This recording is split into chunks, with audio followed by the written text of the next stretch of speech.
हाँ, तो वो बदबू आनी चालू हो गई थी। हम लोग पानी डालते थे नाली में, तो उसके बाद ये कांड पता चला कि हमने इसने काट कूट के अपने पति को अंदर डाल रखा है। सीधा साधा लड़का जिसने शायद सोचा भी नहीं होगा कि जो हाथ कभी प्यार से गले लगाते थे वही हाथ एक दिन उसका ही गला काटेंगे। एक पत्नी ने अपने ही पति को 4 टुकड़ों में काट दिया। न सिर्फ मारा बल्कि उसके वजूद को हमेशा के लिए मिटाने का इंतजाम भी कर दिया। एक प्लास्टिक ड्रम, गीला सीमेंट और एक ऐसी चाल जो हर किसी के होश उड़ा दे। क्या बस गुस्से का एक पल या एक पूरी तैयारी? पता नहीं इंसानियत का असली चेहरा यही है या हैवानियत का एक और रूप। तो चलिए दोस्तों, शुरू करते हैं शुरुआत से।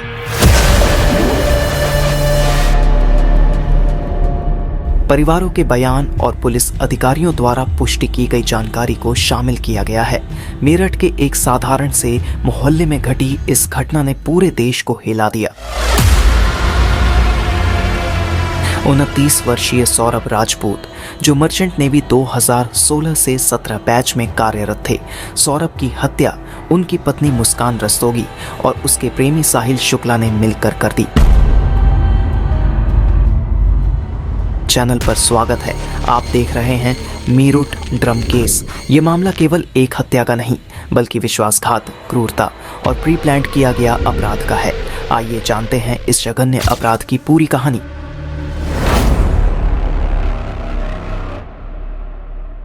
ईयर 2019। सौरभ राजपूत लंदन में नौकरी मिलने के बाद वे अपनी पत्नी मुस्कान और छोटी बेटी को मेरठ में छोड़कर विदेश चले गए।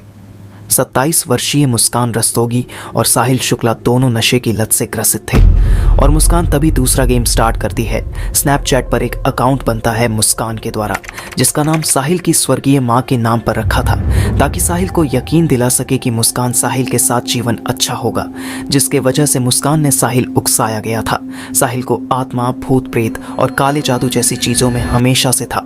मां के एक्सपायर होने के बाद से साहिल ब्लैक मैजिक जैसी चीजें करने लग गया था। सौरभ को अपनी पत्नी के अफेयर के बारे में पता था और उन्होंने तलाक लेने पर भी विचार किया था, लेकिन अपनी 6 वर्षीय बेटी पीहू के लिए अपना फैसला बदल दिया। हत्या से 8 दिन पहले मुस्कान ने 800 रुपये में 2 चाकू खरीदे और छुरा घोंपने का अभ्यास किया।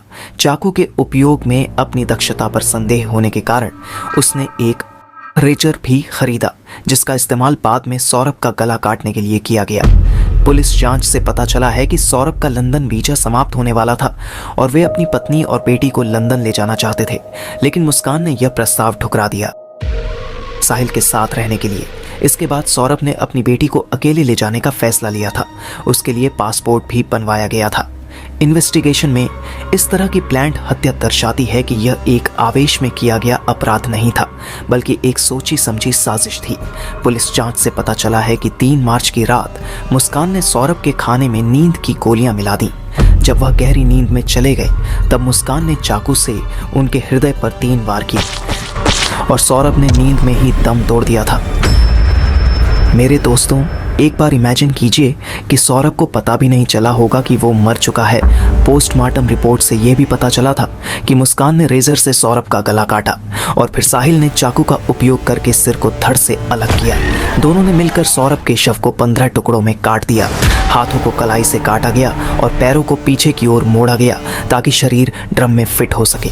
कटे हुए सर को और पंजों को छोटे बैग में डालकर साहिल अपने साथ ले गया था और पंचमुंड नाम की सिद्धि में बलि के रूप में यूज किया गया था। शुरू में उनकी योजना ड्रम में मिट्टी डालकर एक पौधा लगाने की थी, लेकिन बाद में उन्होंने दुर्गंध को छिपाने के लिए गीले सीमेंट का विकल्प चुना। मगर वे एक गलती कर बैठे। उन्होंने ड्रम के वजन का अनुमान नहीं लगाया। जब उन्होंने ड्रम को हटाने के लिए मजदूरों को बुलाया तो वे इसे उठा ही नहीं पाए। हत्या के बाद अगले दिन शाम को मुस्कान और साहिल हिमाचल प्रदेश के कसोल चले गए और वहां एक होटल में पति पत्नी के रूप में ठहरे। होटल स्टाफ के अनुसार दोनों पूरे दिन अपने कमरे में ही रहते थे और स्टाफ को कमरा साफ करने भी नहीं देते थे। इस बीच मुस्कान सौरभ के फोन से पुरानी ट्रिप्स की फोटो स्टेटस पर लगा रही थी, जिससे घर वालों को लगे सौरभ और मुस्कान कहीं घूमने गए हुए हैं ताकि किसी को संदेह न हो। पुलिस जांच से यह भी पता चला है कि साहिल के पास कोई नियमित नौकरी नहीं थी। वह सौरभ के पैसों का इस्तेमाल जुआ खेलने और नशे करने के लिए करता था। सौरभ हर महीने मुस्कान को लगभग 1 लाख रुपए भेजता था और जब भी यह पैसा मुस्कान के खाते में आता वह साहिल को बताती थी। होली के बाद परिवार ने उससे संपर्क न होने पर पुलिस में शिकायत दर्ज करा दी। इस बीच मुस्कान के पिता प्रमोद ने इस मामले को सुलझाने में महत्वपूर्ण भूमिका निभाई। उनका कहना था, सौरभ हमारा सिर्फ दामाद नहीं बल्कि बेटे से भी बढ़कर था। कानून से दरख्वास्त है कि मेरे दामाद के दोनों हत्यारों को खड़ी से खड़ी सजा मिले। सीक्रेट सोर्सेज के थ्रू पता चला है कि जेल में साहिल को दूसरे कैदी अच्छी खासी सर्विस दे रहे हैं और दूसरी तरफ मुस्कान की प्रेगनेंसी टेस्टिंग चल रही है। आखिर में बस किसी बूढ़ी माँ ने अपने कलेजे के टुकड़े को खो दिया। हमें अपने माँ बाप की बात हमेशा माननी चाहिए। माँ बाप अपने बच्चों का कभी गलत नहीं सोचते। अगर सौरभ ने मुस्कान से शादी नहीं की होती, अपने माँ बाप की बात मानी होती, तो आज ये वीडियो नहीं बन रही होती। तो मिलते हैं दोस्तों। अपना और अपनों का ध्यान रखें और सतर्क रहे, क्योंकि इस कलयुग में शैतान की शक्लें इन दोनों की तरह हो सकते हैं। सब्सक्राइब करना ना भूलें और अपने ख्याल ज़रूर शेयर करें। आपका दोस्त डेविड।